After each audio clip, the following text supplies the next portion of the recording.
goblok tidak usah nanya dalil. Orang-orang goblok nggak usah nanya dalilnya. Mari kita ikut saja. Setahu saya yang dikatakan orang-orang goblok Gus Yahya itu wong NU tok loh. Nggak peduli apakah ini berkaitan dengan sesuatu yang masuk akal buat kita atau tidak, apakah ini berkaitan dengan sesuatu yang bisa kita setujui atau tidak, yang penting jangan sampai nantang kualat. Wong Nahdlatul Ulama ya, dudu wong NU, wong Nahdlatul Ulama. Sekali lagi, yang dikatakan Gus Yahya orang-orang goblok tidak perlu nanya dalil itu mayoritas oke wong Nahdlatul Ulama. Pada saat para ulama ini bersepakat sehingga as-sawadul a'zam minhum setuju dengan sesuatu hal, mari kita ikuti saja.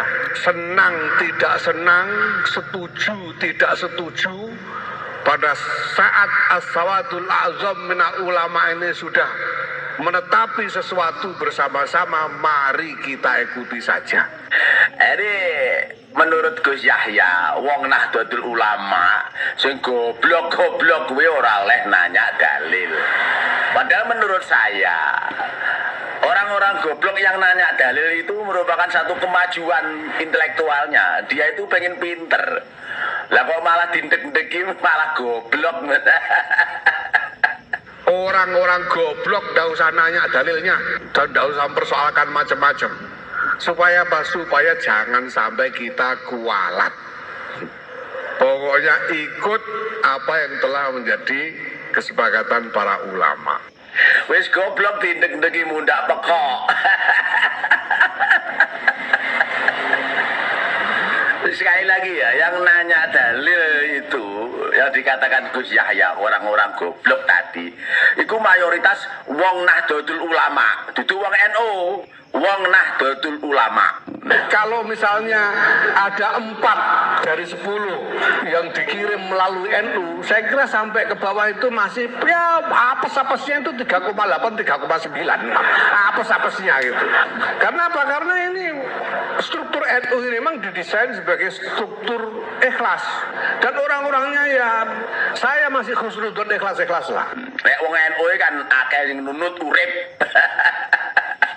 Apalagi iki musim pilkada wes. Wong NU jelas akeh wong nunut urip. Kalau fikih peradaban ini yang kita inginkan adalah bagaimana Islam melihat masalah peradaban dan kemudian memberi tanggapan dari sudut pandang Islam. Kita belum punya tawaran tentang peradaban ini harus bagaimana. Kita masih harus mencari dan mengelaborasi. Wong goblok jangan tanya dalil. Menurut pendapat saya, ini adalah satu kemajuan. Wargane Gus Yahya ini kemajuan. Wong goblok takok dalil itu artinya mencari titik kebenaran. Begitu loh, mencari titik kebenaran. Nah ini perlu diacungi jempol sebenarnya. Perlu diacungi jempol warga kita, warga Nahdlatul Ulama ini. Dengan satu nalar bahwa kita berangkat dari wawasan keislaman kita menanggapi masalah-masalah nyata, bukan sekedar menjadi pengikut dari wacana-wacana yang tumbuh di luar lingkungan agama. Karena memang selama ini kayaknya kita khususnya warga Nahdlatul Ulama ini orang yang tertindas. Korban dibohongi ya, korban didawir dan lain. Inilah bukti ya, inilah bukti bahwa orang berkata-kata itu harus punya dalil. Man takallama bila dalilin fahuwa kalamu syaitan. Barang siapa yang tidak menggunakan dalil dalam berkata-kata, dalam berpendapat, maka itu adalah omongan setan, ya, omongan setan. Mari kita lanjutkan dulu biar lebih enak. Memang digitalisasi itu fundamental sebagai strategi untuk menata organisasi, tata laksana, membangun tata laksana organisasi yang baru. Kemudian yang kedua, kita harus melakukan perbaikan kapasitas sumber daya kepengurusan. Orang-orang yang jadi pengurus ini harus lebih baik. Karena seringnya ya mengatakan hurufat dan lain sebagainya, sehingga orang-orang bodoh ini bangkit, sedikit terbuka pola pikirnya. Bener apa ora yo? Wong kuwi nek turunan Nabi. Mana catatannya? Ini sebenarnya perlu didukung, Gus. Bahwa para habaib ini memang memiliki silsilah yang sambung kepada Rasulullah SAW. Mari kita ikut saja, nggak usah nyari catatan. Ojo malah dilok nih. Orang-orang goblok ngono kuwi asline ngelok nih. Asli itu menyakitkan wargamu, menyakitkan warga Nahdlatul Ulama grassroots. Nah, dua orang pendukung ini ya, antara pro dan kontra tentang Mbak Alawi ini semuanya berdasarkan kitab. Cuma bedanya kitab-kitab yang dibuat dasar oleh kaum Mbak Alawi itu adalah kitab yang ditulis pada abad 10 Hijriah sampai sekarang. Jadi intinya kitab-kitab yang ditulis oleh Ba'alawi sendiri, oleh golongan Ba'alawi sendiri. Sedangkan menurut Ki Imaduddin, kemudian yang dijadikan dasar oleh Wali Songo, yang pro Wali Songo maksudnya, dan ahli Rijalul Hadis adalah kitab-kitab sebelum abad ke-10 atau ke-9 ya. Ke-9, ke-8, ke-7 terus ke depan ya. Jadi intinya ini hanyalah perbedaan rujukan. Sekian. Mari lanjutkan. Apa yang dikatakan Gus Yahya itu? Orang-orang goblok. Padahal yang dikatakan orang-orang goblok itu ya mayoritas wong Nahdlatul Ulama. Al-Habib Ad-Doktor Ali Hasan Al-Bahar, apapun penelitian yang dilakukan oleh orang, apapun tesis-tesis dibuat oleh orang, walau aftal muftun, saya tetap berhusnuzon bahwa beliau Ali ini adalah min dzurriyyati Rasulillah sallallahu alaihi wasallam. Saya minta maaf Gus, guyon ini, guyon. Oleh ae guyon. Guyon lah. Ya saya mohon sebagai warga Nahdlatul Ulama grassroots, diakoni monggo, ra diakoni ora apa-apa. Usul pada Gus Yahya sebagai pimpinan tertinggi, pinterno rek, pinterno umate ya, warga Nahdlatul Ulama itu pinterno, ojo di apa itu justru malah dibodohkan. Katanya takut kualat dan lain sebagainya. Sudah ndak usah ngomong banyak-banyak daripada kualat. Karena kita ini yang penting jangan sampai kualat. Kalau sudah kualat itu apa-apa salah kedaden. Ini gimana Gus? Saya minta maaf Gus ya, saya minta maaf. Jenengan itu asli ini menyakiti pola pikirnya para warga Nahdlatul Ulama khususnya yang grassroots. Makanya selalu saya katakan, selalu mengusulkan himpun ya, bukan himpun, tapi kumpulkan semua kitab-kitab yang dibaca atau yang dijadikan referensi oleh Ki Imaduddin Al-Bantani, kemudian kitab-kitab yang dibaca atau yang dijadikan referensi oleh kaum Ba'alawi.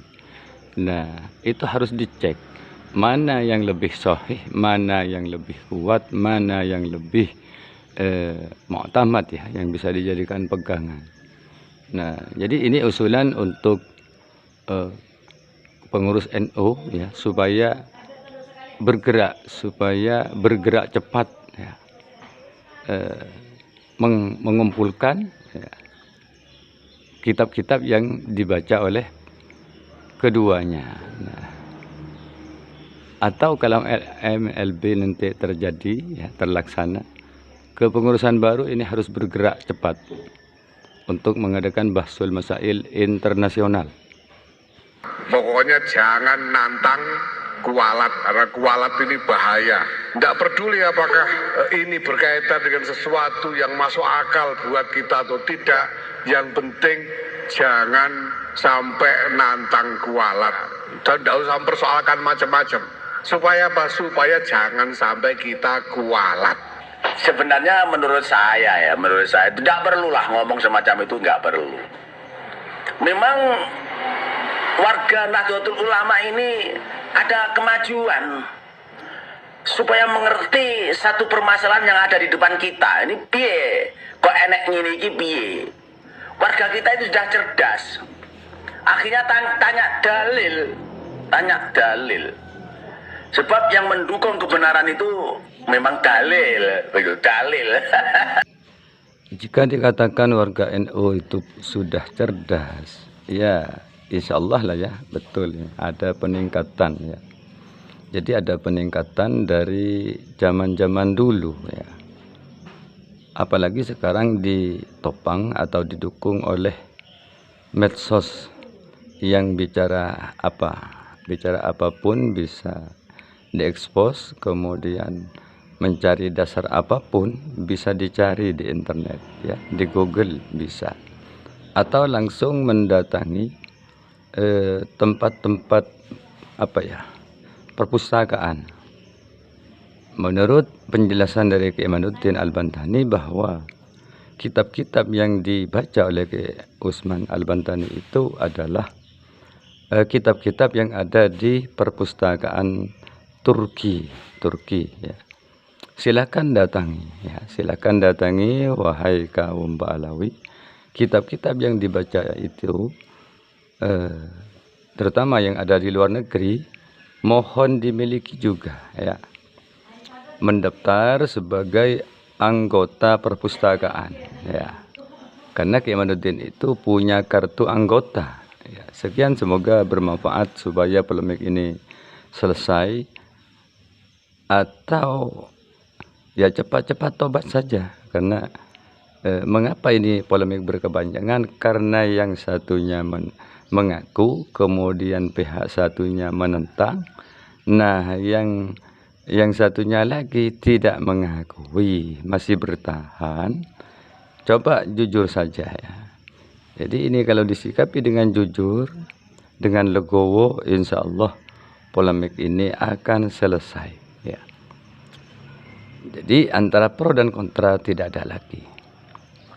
Pembelahan di tubuh NU, pembelahan di Nusantara ini akan segera teratasi kalau ada pihak yang mengalah. Demikian. Semoga bermanfaat. Ini dalam rangka saling berwasiat dengan kebenaran, saling berwasiat dengan kesabaran. Wassalamualaikum warahmatullahi wabarakatuh.